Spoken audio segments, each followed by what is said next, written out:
Hello and welcome to another episode of CryptoTime. My name's James Coughlan and I'm joined today with my usual co-host, Antonio Shillingford. How are you today, mate? I'm doing rather fine. How about yourself? Yeah, good. As always, ready to kick into two prominent subjects that have been cropping up over the news and media over the last week or so. Something for me which has been very relevant has been the CFTC and what their stance is in relation to Ethereum and how they're going to deem it going forward. There's been a lot of talk in relation to pretty much all cryptocurrencies, whether they're going to fall under the scope of the SEC, whether the CFTC are going to get involved, and where they're really going to place themselves out in the market. So I think this is going to be a real interesting place to start. I know you've got a cool subject to go into as well, so what are we looking at there? Yeah, so mine's going to be about Telegram. Sure. They done an ICO prior and raised quite a lot of money for it. Now, their token release could potentially be postponed. So we're going to go through the exact reasoning on why that may happen. Yeah, cool. So without further ado, we will kick straight into this episode. As I said, we'll be starting with the CFTC. So CFTC chair says Ethereum is a commodity, anticipates ETH derivatives trade in the US soon. This is massive, massive news for Ethereum. Now, one thing I want to kind of take a couple of steps back to is just the Ethereum project in general, right? For me, it's fundamentally flawed at this moment in time.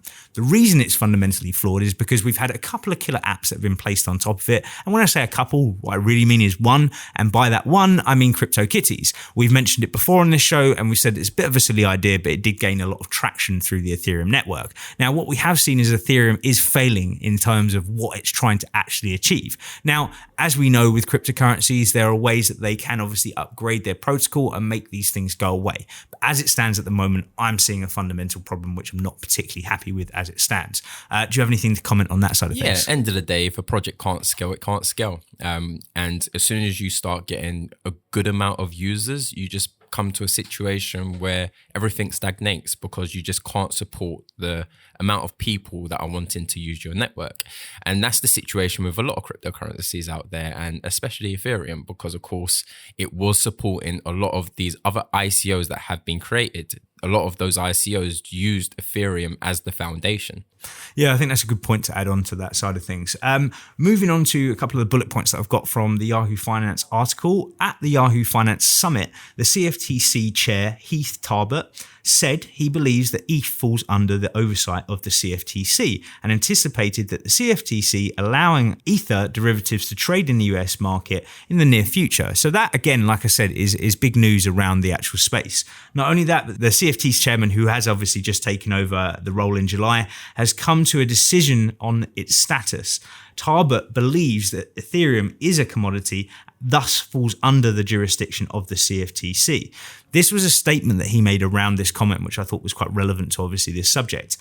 We've been very clear on Bitcoin. Bitcoin is a commodity. We haven't said anything about Ether until now. Tarbert said on the stage at Yahoo Finance All Markets Summit in New York City on Thursday, "It is my view as a chairman of the CFTC that Ether is a commodity." So, like I said, big news around that point. But we're going to have to obviously see how this plays out. What they're obviously looking to do is add more financial instruments to it. So, for example, people can use derivatives over in the States to obviously trade it. Opens up a whole different basket of ways to actually work with the market, which is important. But for me, the thing that is very important is that the project is not fundamentally flawed actually at the very start point. So I think it's going to be interesting to see how that develops. But I think that nicely leads us on to what's been happening in relation to Telegram and obviously their token sale and what they're going to be doing about pushing certain parts of it back. Yeah, just before we jump into that, just a little bit on the Ethereum situation, because of course we know regulators are attacking a lot of the ICOs that are out there at the moment. As they should be. 100%. And to be honest with you, I think it's about time.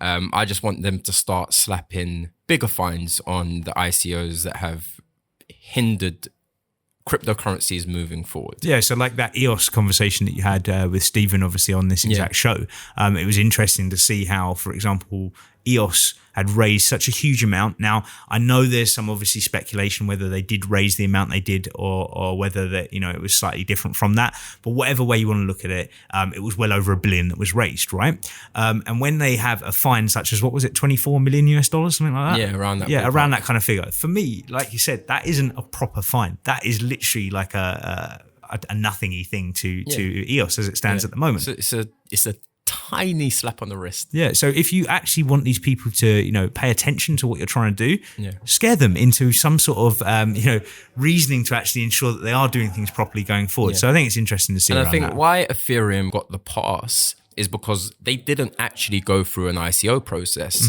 meaning that they didn't essentially do a crowdfund. And that's what the regulators are really, really looking at the moment. And that's what they're slapping the fines on. So they're not actually really looking at the technology itself. They're just looking at how the capital was raised to start off with. Yeah, I mean, in terms of the big coins, when myself and you first got involved in the space, the three big names that were there was obviously Bitcoin, Ethereum, and Ripple. They were the ones that really had the biggest amount of talk around them. Out of, two of those projects, as we know, were just birthed from nowhere. And as it stands at this moment in time, they're not going to be deemed as securities because of that. When you run the Howey test against them, they don't crop up as being a security, and that is the standard way of running that test. I think that really does cover in terms of what we were talking about in relation to the CFTC, the chairman, and what has been happening in relation to Ethereum, and seeing that market open up to obviously having more financial instruments for people to trade and use while they're trying to obviously do their day-to-day businesses.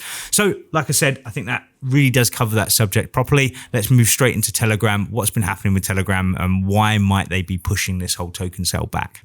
Yes, so Telegram. A lot of people that are watching this show will know exactly what they are. They're a very large company, an encrypted messaging application, very much like your WhatsApp. Telegram has 300 million users, a huge user base. Now, when they announced their ICO, there was a lot of buzz around it because, of course, it's a very large company with huge user base. It just kind of made sense for people on the outside looking in that just wanted to find a good ICO. Bear in mind, at the time, there was a lot of ICOs with actual no history at all, raising a lot of money. Of course. And with that being said, that's exactly why Telegram managed to raise $1.7 billion. Well, let's also just talk about Telegram in relation to the user base, like you said. One of the biggest things for a lot of these companies out there is they may have a fantastic idea. They may actually want to go through with that fantastic idea, but if they don't actually gather users to actually go ahead and actually carry on with the project, then it's just going to dwindle away and it's going to die. Difference being here is what you have is an existing company which is very well respected, used pretty much across the globe at the moment. I know it's not so popular obviously in the UK, but when we're, for example, engaging in dialogue with different jurisdictions, sometimes we do go down that route of using Telegram. It's something that I use occasionally. So I think that really when people are looking at this, they can turn around and say to themselves, actually, there's a real reason as to why it would have raised what it raised. People know that there's a huge user base that's sitting there. They know that if, for example, they do convert across to do what they want to do, that actually people are going to straight away start using it. And it's something that me and you have always advocated within the space, which is that people want to use the services they're used to using, but they want to do it without knowing there's all this crypto stuff in the background. But if it improves the service, then all the better. And that's, I think, something that we can really take from this. Yeah, definitely. And just going off the back of that, comparing it to all the other ICOs out there, and after the ICO was actually launched, then of course the round ended, and then it got to the stage where they were releasing their tokens. So now people can actually use the technology that they created. And every single time that would happen, well, 99% of the time, we would just see, near enough, the whole project completely barren because it's a utility that no one really wants to use. This is one of those situations where they actually could have potentially had a very good user base just because of what the company's doing. Now, the agency said that the funds raised was illegal in the US because Telegram never registered its offering with the regulators. According to a filing made public October 11th, Telegram raised more than $425 million from the US investors. Now, the regulators that are really attacking Telegram at the moment and why they're potentially pushing their token release down the line is SEC. And the amount of money that, of course, was raised by US investors was $425 million. That's a lot of money. Of course. Now, we've even seen in previous situations where you need some form of regulation or you need a thumbs up from the regulators out there. As a company, you're using the dollar. Sometimes you can fall under their jurisdiction, let alone raising that quantity of money from their investors. So that's why now you have SEC really attacking these ICOs because it has actually affected their people in their nation. But do you think this is also another thing where it's kind of one of them stupid sayings like it's better to ask for forgiveness rather than permission, because they know that there's like little fines that are being placed out to these people? Why place themselves under so much restriction at the very start if there aren't going to be huge ramifications for them going forward in relation to what the actual SEC do to kind of combat this and stop this? If the biggest answer they have is, you know, a $20 million fine, I don't think it's really going to push people to actually ensure that these things are done in the way that the SEC want it to be done, because, you know, there's certainly some reasons why they could save more money by not doing that. So I think that's something that's also relevant to this point. Yeah, 100%. And the only thing that stops that is bigger fines. Yeah. Or if it's not a bigger fine, a joint effort from different regulators, and then of course that company is just getting attacked from all angles. Yep. Now, after deeming Telegram's initial coin offering, their ICOs, illegal, the SEC also filed a temporary restraining order setting a court hearing in New York for October the 24th. Okay. So we ain't got to wait for too long to really start getting the answers off the back of this case. And I do think a lot of the other ICOs within this space, we're not going to see these big windows of time where the whole case is just pending. It's just going to become a lot more efficient now. So it's really, really good to see. And again, we've just got to watch and monitor on how this will all play out. This is the first stages of us really starting to purify this space and making it unconfusing for people that are coming in. They won't see 4,000 plus different cryptocurrencies. And as the event that we went to yesterday, a lot of the people were calling some of the coins shit coins, which I completely agree with. But we just won't be in that confused, overcrowded space anymore, and people will actually understand what the true utilities, what the true chains, what the true cryptocurrency is within the cryptocurrency space. Yeah. No, that's fair enough. I mean, I suppose it's one of these things where it's like a Martin Luther King moment. It's like, I have a dream, and that dream is that we see cryptocurrency consolidate into one place, BSV, and then push forward properly. Because the problem is that we've got all these fantastic projects, but one of the major points that was brought up by one of the economists that was there yesterday was that, you know, people don't want to have, you know, thousands of different coins. They want to have thousands of different utilities in one space. That makes sense. A lot of the points he was making, I didn't 100% agree with, but one of the things he did say was it's almost like going back to barter, right? Yeah. What he's saying is if, for example, I'm standing outside of Starbucks, right, and I've got Costa Coffee coins in my wallet, right? How is that going to work? People can't quantify how much, for example, one coffee is versus another coffee, because you're now saying this is coffee, this is a chocolate bar, could be another thing. You could be saying that, for example, the way that you get paid is another way. It just becomes a total minefield and a mess. And to be honest with you, I actually really do agree with what he was saying, because if you look at it from his perspective, he's of the traditional financial system and very knowledgeable in that space as well. He knows there are issues that are happening within that space, but a lot of those issues he believes can be rectified. And now you're looking at this new disruptive space being cryptocurrencies.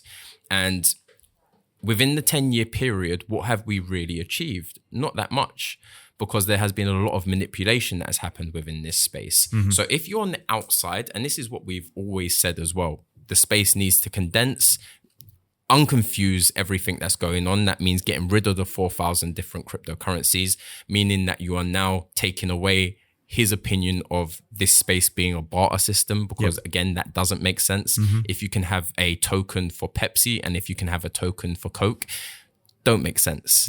You need one currency that literally all of these other items and services are priced in. So I really did understand it from his perspective. The space does need to clear out and does need to grow up, and that will happen within the next 12 to 18 months. My only concern with people like him and the way that he spoke was there was clear ignorance there again. He hadn't done the research into coins that are out there which can scale. So he was talking about, for example, Bitcoin, and how Bitcoin could only process, you know, minimal amounts of transactions per second, right? I think he was naming it around 5, right? he hadn't done the research into other coins. All it was a case for me that there was very much a defense of the traditional financial system, which, later on I actually found he's written books that actually combat the financial system. So we're not talking about someone that's coming from a completely kind of, nowhere space. Yeah. He's got knowledge, and the knowledge that he has should be respected. But I also want him to respect the sector that we come from, and the way that we see things. And times are changing, and I think people need to change with them. Otherwise, they're going to be stuck in that time warp. And that was something that I noticed from there yesterday. I completely agree. And if we again, I just talk from his perspective. What you basically said there was a needle in a haystack scenario. Yeah. From his perspective, is how long is he going to be looking for that needle to eventually you get to the point where you just give up. We're fortunate enough that we know exactly where that needle is. So it's very easy for us to locate and be able to understand what is going on in the crypto space. But if you're standing on the outside, it becomes very hard to find that needle. Yeah, no, I think that's a very nice spot to actually wrap up this episode. We've had some really good subjects today. So as always, guys, if you are liking what you're seeing, please like, subscribe. You know what to do. You can also listen to us through Spotify and also iTunes. And not only that, but we've got a fantastic ebook which has just been released. So if you are interested in that, please head to www.bitstocks.com. So as always, guys, thank you so much for watching, and we'll see you soon. Peace and love.